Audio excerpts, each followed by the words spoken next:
you first of all what the goal is. Okay. But fundamental goal is to look at decision making and leadership. Okay.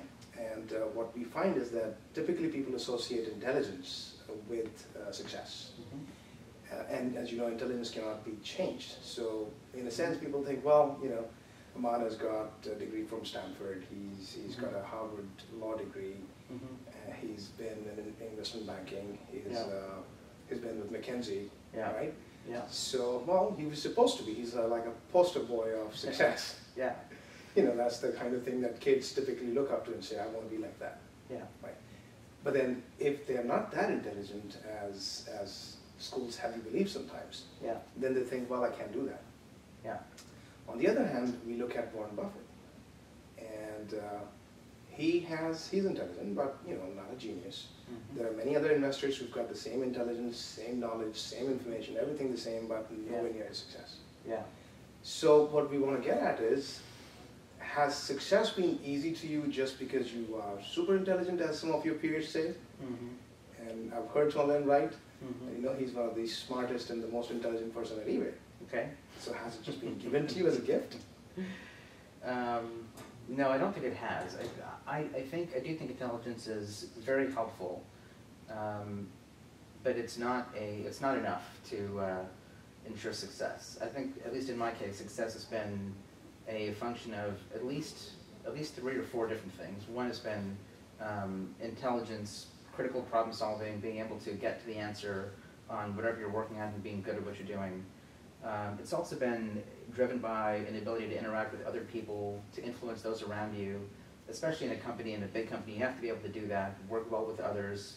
And it's not just telling them what the answer is, it's figuring out with them what the answer is and helping to get them to that answer in a way that's productive, in a way that they can feel pride of ownership in.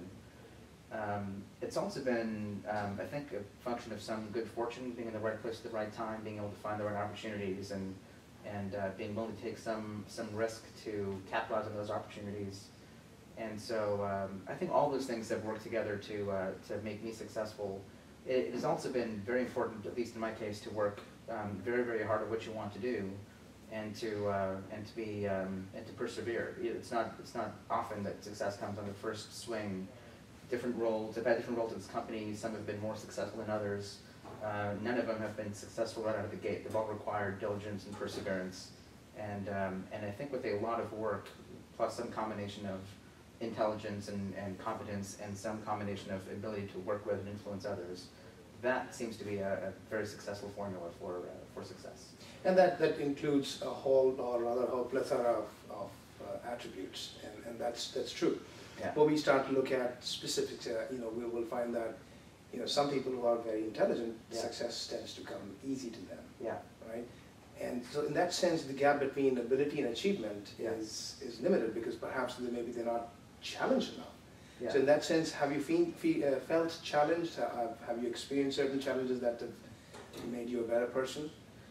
Yeah, I think I think challenge is something you can always identify and push yourself to. If you ever find yourself comfortable in a role where 90% of it is going the way that you think and the way you planned it, without you really learning or taking personal risk of failure, of looking bad, stuff messing up, then I think you're not really pushing yourself as hard as you should. I used to play ice hockey. I like to ski.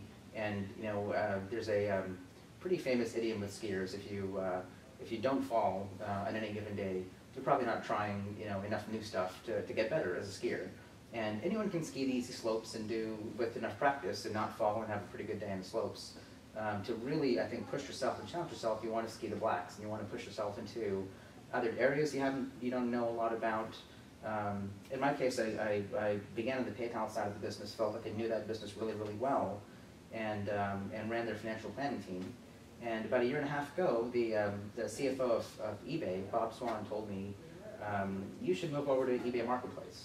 And I told him there are a lot of things I like about eBay Marketplace, but there are a lot of things I love about PayPal, and why would you take me away from something that I'm good at and comfortable with, PayPal?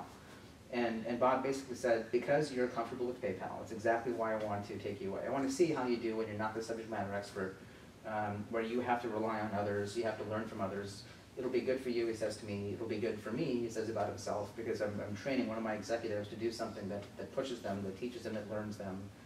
And so I could have been in a more comfortable situation, but I've been consistently pushed because of others around me, and because I think I like to try those challenges. I've been trying to do things that are new, that are different, that stretch me. So do you actively think in terms of, I'm comfortable here now, I need to do something else? Yeah. Or is it by default? And I'll give you an example.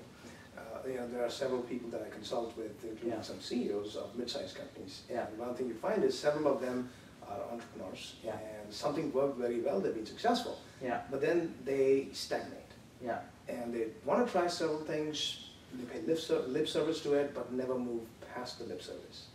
So do you actively think and say, well, you know what, I've been in investment banking enough, I've been in McKinsey more than I wanted to be, Yeah. and I need to do something different, something that challenges me more? Yeah, I think I have, and I've usually set myself a timeline of about 18 to 24 months in whatever role I've been, and essentially pushed myself and my manager to say, if after 18 months I'm still in the same role, it's time to do something different. So my last couple of jobs at PayPal, my current job now, is just coming into 18 to 24 months now, and as that happens, I even though I might feel like I'm still learning and pushing myself, I think I know myself well enough to know about 2 years into a job at the most, I should be ready to switch. And by giving yourself that timeline, I think it's a bit of a forcing function to push yourself to find that new challenge, because when you are in a groove and you are doing things well, it's natural to want to rest a little bit. And then when you're ready to look, it takes a little bit of time to look for something else.